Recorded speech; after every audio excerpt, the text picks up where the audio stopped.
ঢাকা থেকে অন্যান্য সড়কের মতে যানবাহনের চাপ বাড়ছে ঢাকা টাঙ্গাইল যমুনা সেতু মহাসড়কে। উত্তরবঙ্গের প্রবেশদ্বার খ্যাত টাঙ্গাইলের যমুনা সেতু দিয়ে যানবাহন পারাপার বাড়ছে, ফলে সেতুতে স্বাভাবিকের চেয়ে প্রায় দ্বিগুণ যানবাহন চলাচল করছে। দর্শক, এ বিষয়ে টাঙ্গাইল থেকে বিস্তারিত জানাতে যুক্ত হচ্ছেন সহকর্মী আহমেদ রাসেল। রাসেল, ঈদযাত্রায় মহাসড়কে গাড়ির চাপ কেমন দেখছেন? কোথাও কোনো যানজট বা যাত্রী ভোগান্তির খবর পেয়েছেন কিনা? মুনিয়া, যদি মহাসড়কের সর্বশেষ অবস্থা আপনাকে বলতে চাই, তবে এখন পর্যন্ত ঢাকা টাঙ্গাইল যমুনা সেতু মহাসড়কের চন্দ্রা থেকে যমুনা সেতু পর্যন্ত গাড়ির চাপ বেড়েছে প্রায় দ্বিগুণ অথবা তিনগুণ। কিন্তু মহাসড়কের কোথাও কোনো যানজট নেই।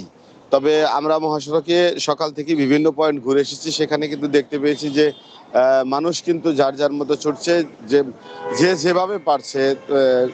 ঈদে গরমুখ মানুষ কিন্তু তারা বাড়িতে ফিরতেছে। সবকিছু মিলে যদি আপনাকে বলি যে এই মহাসড়কে বিশেষ করে ঝুঁকি নিয়ে কিন্তু যানবাহন চলাচল করতে আমরা দেখেছি। বিশেষ করে মহাসড়কের কোথাও সিএনজি চলার কথা না, সেখানে কিন্তু আমরা বেশিরভাগ মহাসড়কে দেখেছি যে সিএনজি সমান তালে চলছে। এ নিয়ে পুলিশ প্রশাসনের পক্ষে পুলিশ প্রশাসনের কাছে আমাদের প্রশ্ন ছিল।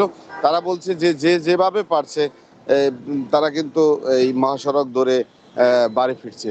একটি তথ্য জানিয়ে রাখি যে গতকাল টাঙ্গাইলের পৃথক দুটি সড়ক দুর্ঘটনায় অন্তত 17 জন মানুষ নিহত হয়।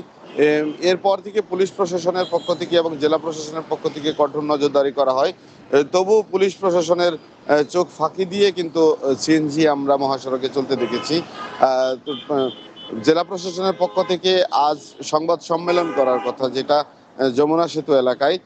সেখানে তারা এই মহাসড়কের সর্বশেষ অবস্থা জানাবেন বলে আমাদেরকে জানিয়েছেন। তবে এই মহাসড়কের চন্দ্রা থেকে যমুনা সেতু পর্যন্ত এখনো কোথাও কোনো যানজট নেই। তো মুনিয়া, এই ছিল ঢাকা টাঙ্গাইল যমুনা সেতু মহাসড়কের সর্বশেষ চিত্র। রাসেল, আপনাকে ধন্যবাদ। দর্শক, টাঙ্গাইল থেকে ঘরমুখ মানুষের ঈদযাত্রার খবর জানাচ্ছিলেন আমাদের সহকর্মী আহমেদ রাসেল। আমরা